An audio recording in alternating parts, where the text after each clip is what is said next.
లేవియాకాండము 25వ అధ్యాయము 44 నుంచి 46 వరకు.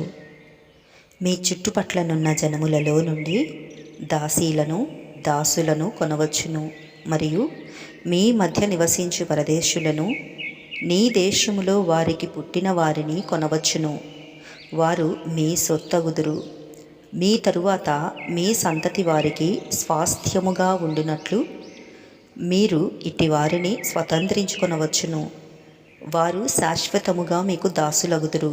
కానీ ఇజ్రాయేలీయులైన మీరు సహోదరులు కనుక ఒకని చేత ఒకడు కఠిన సేవ చేయించుకొనకూడదు.